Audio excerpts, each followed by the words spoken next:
السلام علیکم ورحمۃ اللہ وبرکاتہ۔ الحمدللہ رب العالمین والعاقبۃ للمتقین والسلام علی المرسلین والحمدللہ رب العالمین حمدا کثیرا کما امر واشهد ان لا الہ الا اللہ واشهد ان محمدا عبدہ ورسولہ۔ قال اللہ تعالیٰ فی القرآن المجید والفرقان الحمید۔ بسم اللہ الرحمن الرحیم۔ الا ان اولیاء اللہ لا خوف علیہم ولا هم يحزنون۔ صدق اللہ العظیم، صدق رسولہ النبی الامین الکریم۔ فی شان عظمت حبیبہ ان اللہ وملائکتہ یصلون علی النبی یا ایھا الذین آمنوا صلوا علیہ وسلموا تسلیما۔ اللہم صلی علی سیدنا حبیبنا مولانا محمد وعلی آل سیدنا مولانا محمد مبارک وسلم۔ تمام تعریفیں اسی رب کائنات کے لیے سزاوار ہے جو تمام جہانوں کا پروردگار ہے۔ درود و سلام آقا نعمت احمد مصطفیٰ محمد مصطفیٰ رسول خدا صلی اللہ علیہ وسلم پر کروڑوں رحمتیں و برکتیں انبیاء مرسلین صدیقین شہداء صالحین سرکار غوث اعظم سرکار غریب نواز پہ کروڑوں رحمتیں ہو۔ یہ رب کائنات کا بے پناہ فضل و کرم ہے کہ اس نے اپنے فضل و کرم سے امت محمدیہ میں ہمیں اور آپ کو پیدا فرمایا۔ اس کا ساری زندگی اگر ہم سر سجدے میں رکھیں تب بھی کم ہے، اس لیے کہ وہ خالق اکبر نے ہمیں ایسی امت کے لیے منتخب کیا بغیر کسی التجا بغیر کسی دعا کے۔ اللہ نے ہمیں غلامان محمد بنا کے پیدا کیا۔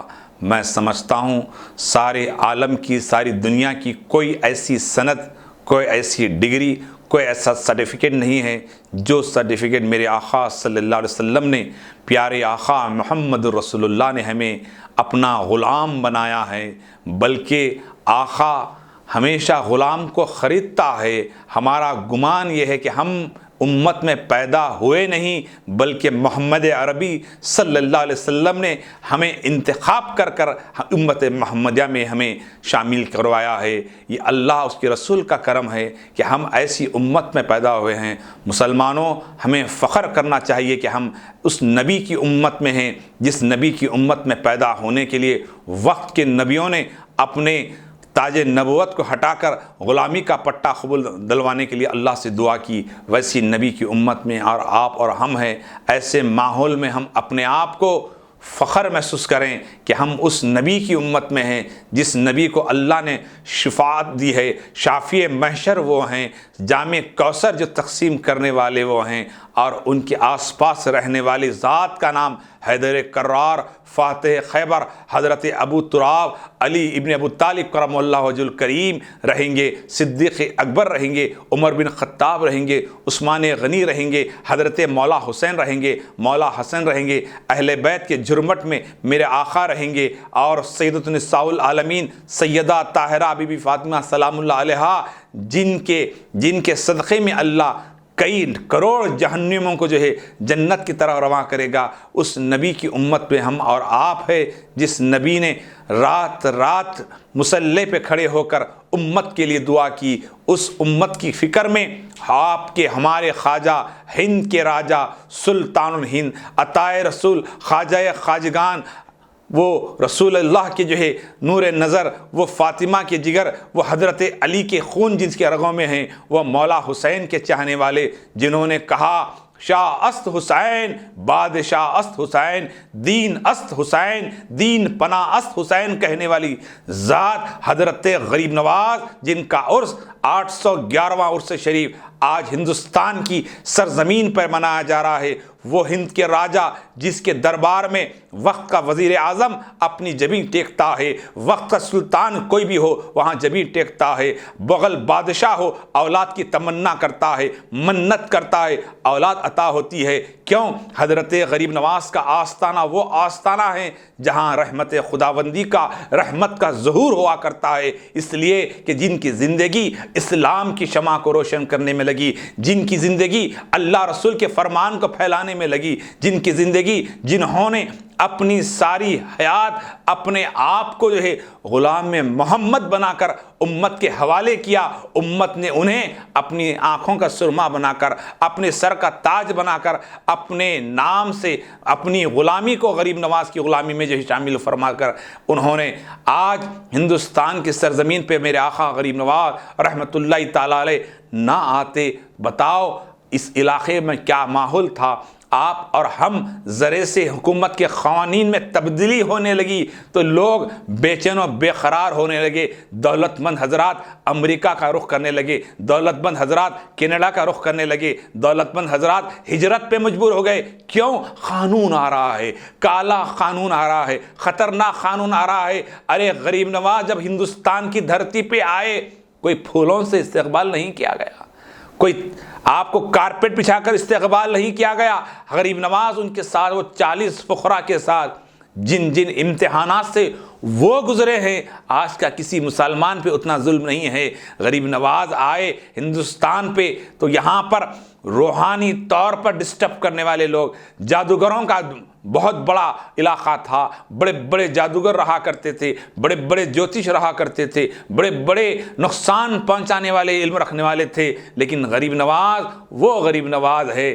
جب یہاں آئے تو آپ کے اوپر لوگ آپ کو پانی سے روکا گیا، پانی سے جب روکا گیا تو غریب نواز رحمۃ اللہ تعالی علیہ نے کیا کیا؟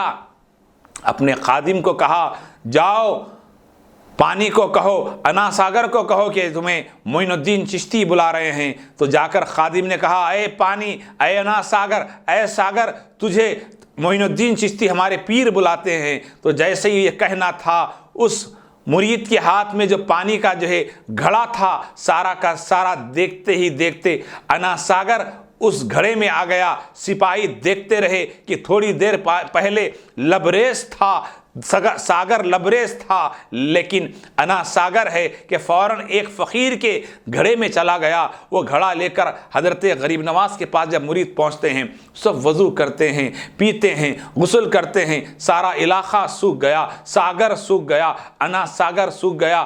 وقت کے جادوگروں کو پتا چلا کہ ایک درویش فقیر نے سارے کے سارے انا ساگر کو لے کے چلا گیا۔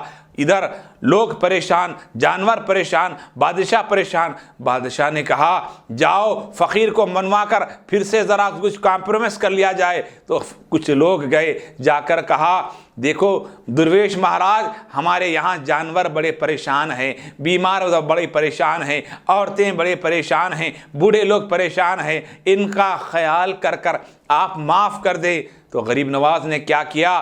اس مرید سے کہا جاؤ جو پانی لے کر انا ساگر سے آئے تھے اسی میں لوٹا دو۔ تو وہ مرید جاتے ہیں، جا کر جو ہے انا ساگر کے اندر پانی ڈالنا تھا۔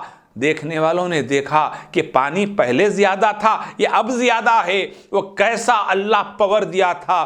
بزرگوں اور دوستو، ایک فوج میں جانا ہے، ایک پولیس میں جانا ہے، کسی کمپٹیشن میں جانا ہے، کسی ٹورنامنٹ میں جانا ہے تو لوگ کسی ایگزام لکھنے کے لیے جاتے ہیں تو سالوں سال پڑھتے ہیں۔ 10 کلاس کے امتحان SSC کا ایگزام لکھنا ہے، 9 کلاسوں کو پار کر کر 9 کلاسوں کو پاس کر کر 10ویں جماعت کا امتحان لکھنے جاتے ہیں۔ رات دن ایک کر کر بچہ پڑھتا ہے، انٹر ہو، نیٹ ہو، ایگزام ہو، اس کی تیاری ہوتی ہے، لیکن لا الہ الا اللہ محمد رسول اللہ کو پروان چڑھانے کے لیے خالی کتاب میں پڑھ کر تیاری نہیں، بلکہ روحانی پریکٹس کی ضرورت ہے۔ روحانی پریکٹس کیا ہے؟ حضرت خواجہ خواجگان حضرت خواجہ عثمان ہروانی رحمۃ اللہ تعالی علیہ نے غریب نواز کو ایسے سنوارا، ایسے سجا کر کہا اے رب ذوالجلال، کعبے کے سامنے کھڑے ہو کر کہا اے کعبے کے رب، اس حقیر فقیر خواجہ عثمان ہارونی کے پاس کوئی عمل نہیں ہے، کوئی نیکی نہیں ہے، ہاں اگر کچھ ہے تو یہ میرا معین ہے، اس کو قبول فرما۔ تو ندا آئی کعبۃ اللہ سے اے عثمان ہارونی، ہم نے تمہیں قبول کیا اور تمہارے معین کو قبول کیا، بلکہ معین کے سلسلے کو ہم نے قبول کیا۔ یہ غریب نواز ہے جسے حضرت خواجہ عثمان ہارونی نے تیار کیا۔ اور جب رسول اللہ کی بارگاہ میں حضرت خواجہ عثمان ہارونی لے کے گئے، کہا یا رسول اللہ آپ پہ سلام ہو، ابو بکر پہ سلام ہو، عمر پہ سلام ہو، میرا ناچیز حقیر آپ کی دربار میں حاضر ہے، میرے پاس تو کوئی عمل نہیں ہے۔ پھر وہی کہا میرے معین کو لے آیا ہوں، قبول فرمائیے۔ اللہ کے رسول حبیب پروردگار رسول کائنات جناب محمد رسول اللہ صلی اللہ علیہ وسلم کی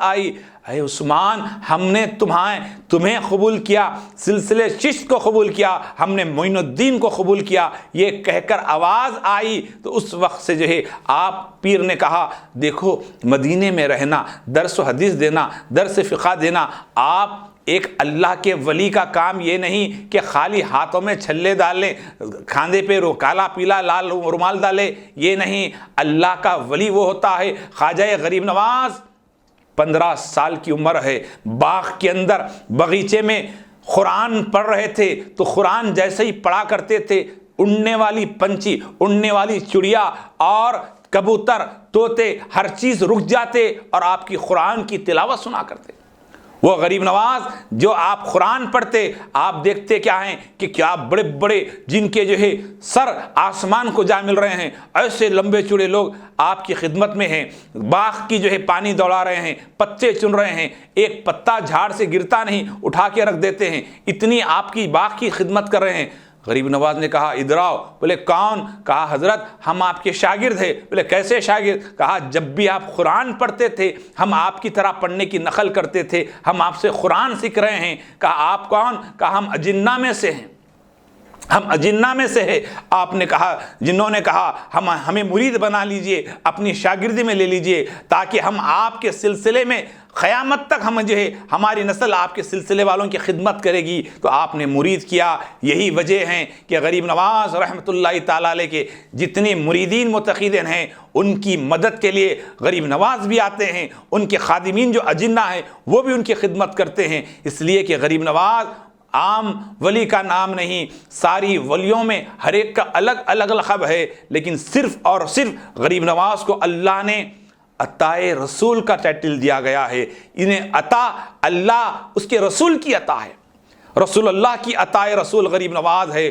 وہ غریب نواز جو 24 سال پیر و مرشد کی خدمت میں رہے، کبھی کھڑاوے نہیں پہنے، اتنا ادب کرے، اتنا ادب کرے۔ ایک مقام پر فرمایا، خواجہ عثمان ہارونی نے ہاتھ اٹھا کر کہا اے اللہ میری پہچان نہ رہیں، میری پہچان نہ رہیں، ہاں قیامت تک اگر پہچان رہے تو میرے معین کی رہے، میرے معین کی رہے۔ وہ خواجہ اجمیری سلطان الہند، خواجہ خواجگان ہند، بنگلہ دیش کے سلطان، پاکستان کے سلطان، اکھنڈ بھارت کے سلطان میرے آقا غریب نواز ہے۔ اس لیے کہ حکومت ہندوستان پر ظاہری کوئی بھی رہے، حقیقی باطن میں میرے آقا غریب نواز کی حکومت ہے۔ غریب نواز مسلمانوں کو سجائے ہیں، اگر غریب نواز نہ آتے نہ مسجد ہوتی، نہ میناریں ہوتے، نہ یہ جانمازیں ہوتے، نہ یہ اذائیں ہوتے۔ یہ جتنے مسلمان نظر آ رہے ہیں آپ کی جوتیوں کا صدقہ ہے۔ حضرت غریب نواز ایک نہیں، دو نہیں، 99 لاکھ لوگوں کو جو ہے مسلمان بنایا۔ فاتحہ کا ماننے والا بھی کہتا ہے، فاتحہ کا نہ دینے والا بھی کہتا ہے، درگاہ پہ جانے والا بھی کہتا ہے، درگاہ پہ نہ جانے والا بھی کہتا ہے کہ غریب نواز نہ آتے تو ہم مسلمان نہیں ہوتے۔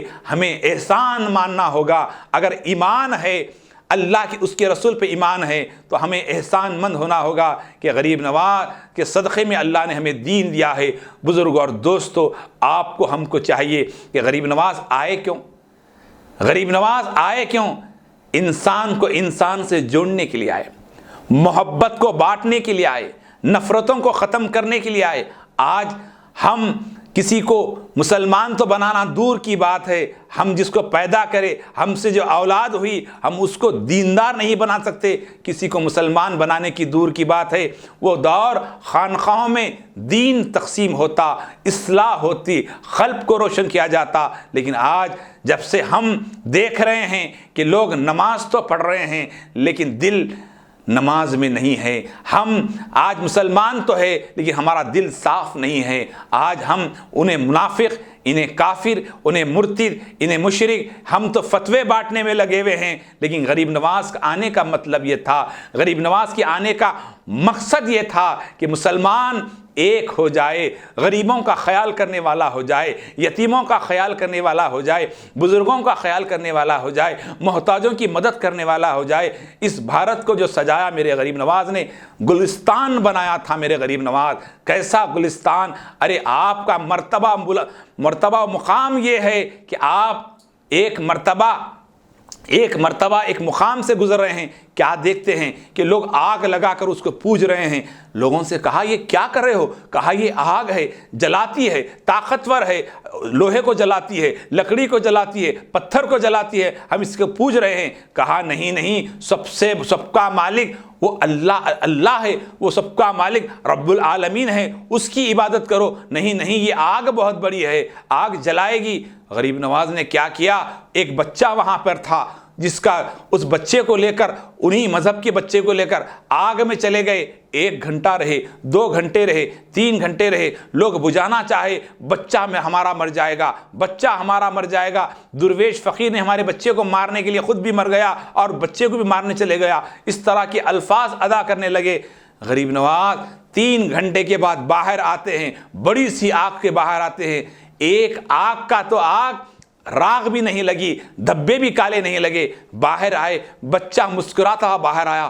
لوگ کہنے لگے یہ کیا ہے؟ کہا یہ میرے رب کا فضل ہے، یہ میرے رب کا فضل ہے۔ بولے رب کون؟ کہا لا پڑھو لا الہ الا اللہ محمد رسول اللہ۔ ایک لمحے میں ہزاروں لوگوں کو مسلمان بنایا۔ میرے غریب نواز رحمۃ اللہ تعالی علیہ کسی جھگڑے سے نہیں، کسی تلوار سے نہیں، کسی جبر سے نہیں، اپنے کردار سے مسلمان بنایا۔ بزرگ اور دوستو، آخری بات کہہ دوں کہ آپ سے کہ غریب نواز رحمۃ اللہ تعالی علیہ آپ اجمیر کی سرزمین پہ بیٹھے ہیں، اجمیر کی دھرتی پہ بیٹھے ہیں۔ ایک کسان آیا، کسان آ کر کہا مہاراج میں آپ کے لیے ٹفن لایا ہوں، روٹی بنا کے لایا ہوں، بڑی آرزو سے لایا ہوں، میں چاہتا ہوں کہ آپ کے ساتھ بیٹھ کر کھاؤں۔ غریب نواز نے کہا بیٹھو۔ ٹفن کھولے کھانے کے لیے، مرید نے آ کر کہا حضرت آپ روزے سے ہیں، نفل روزے سے ہیں؟ آپ نے کہا خاموش۔ اس کے بعد اس غیر مسلم کلمہ پڑھنے والا نہیں، اس علاقے کا کسان اور بالکل شیڈول کاسٹ، جو لوگ جسے شیڈول کاسٹ سمجھ کر بالکل جو ہے حقارت سے دیکھتے تھے، غریب نواز دسترخوان پہ بٹھا کر کھا رہے ہیں۔ جب روٹی کھانے لگے، اس کسان کے چہرے پہ مسکراہٹ دیکھی تو غریب نواز کو اطمینان ہوا۔ اس کے بعد کھانا کھا لیے۔ وہ کسان نے جو ہے کچھ معروضہ پیش کیا۔ معروضہ یہ تھا کہ سرکار بادشاہ ہم پر لگان لگا رہا ہے، ہم پہ ٹیکس زیادہ لگا رہا ہے، تھوڑا کم کروائیے۔ آپ کے مرید بادشاہ آپ کے مرید کا جو ہے مرید آپ کے مرید کا مرید ہے۔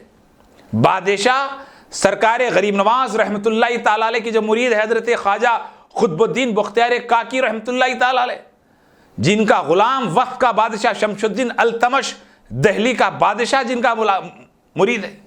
بتاؤ، ویسے بڑے پیر ہو کر ایک کسان کے ساتھ بیٹھ کے کھانا کھا رہے ہیں۔ تو کسان نے کہا حضرت انہیں بول کر تھوڑا سا ٹیکس کم کروائیے۔ تو چلو ٹھیک ہے بولتے ہیں۔ کہا تیاری کرو دہلی جانے کی۔ دہلی پہنچے، راستے میں جا رہے ہیں حضرت خواجہ قطب الدین بختیار کا اطلاع ملی کہ پیر اجمیر سے آ رہے ہیں۔ استقبال کے لیے کھڑے رہے، استقبال کرنے کے لیے کھڑے رہے، ملے، ملاقات ہوئی۔ اس کے بعد کہا حضور کس طرح آنا ہوا، حضور کس طرح اجمیر سے دہلی آنا ہوا؟ خواجہ قطب الدین بختیار کاکی نے کہا تو فوراً غریب نواز نے کہا اس کسان کا مسئلہ ہے، تمہارا مرید جو بادشاہ ہے ٹیکس زیادہ وصول کر رہا ہے، ٹیکس کم کرواؤ زمینوں پر۔ تو جیسے یہ کہنا تھا، حضرت خواجہ قطب الدین بختیار کاکی کہنے لگے حضور کسی سے بول بھیجتے تو بہتر تھا، کسی سے کہلوا دیتے تو میں کروا دیتا۔ آپ کو اتنی دور تک چل کر سفر طے کر سفر کی تھکان اتنا کر آپ یہاں آئے۔ تو غریب نواز نے کہا اے خواجہ قطب الدین بختیار کاکی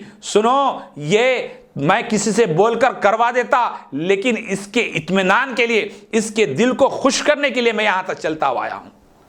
پتا چلا دل کو خوش کرنے کے لیے وہ کلمہ پڑھنے والا نہیں تھا، وہ لا الہ الا اللہ محمد رسول اللہ پڑھنے والا نہیں تھا، لیکن کسان کو خوش کرنے کے لیے اتنا وقت لگائے۔ اس کے بعد تو وہ جب الفاظ سنتا ہے، کہا کہ آپ سچ ہے مہاراج، آپ کا دین سچ ہے، مجھے کلمہ پڑھا دیجئے، مسلمان بنا دیجئے۔ تو اس نے کلمہ پڑھا۔ الریاض ٹورز اینڈ ٹریولز نزد Riyaz health care clinic Mustafa Nagar Falaknuma Hyderabad. Air ticketing international اور domestic, visa endorsement, immigration, passport داخل کرنے میں تعاون، وزٹ ویزا اور عمرہ ویزا کے لیے ہم سے رابطہ کریں۔ ویسٹرن یونین اور منی گرام کے ساتھ ساتھ دیگر سہولیات بھی موجود۔ Proprietor Mohammed Riyaz Ahmed, Al-Riyaz tours and travels. خدمت کا موقع دیں، آپ کا اطمینان ہماری کامیابی۔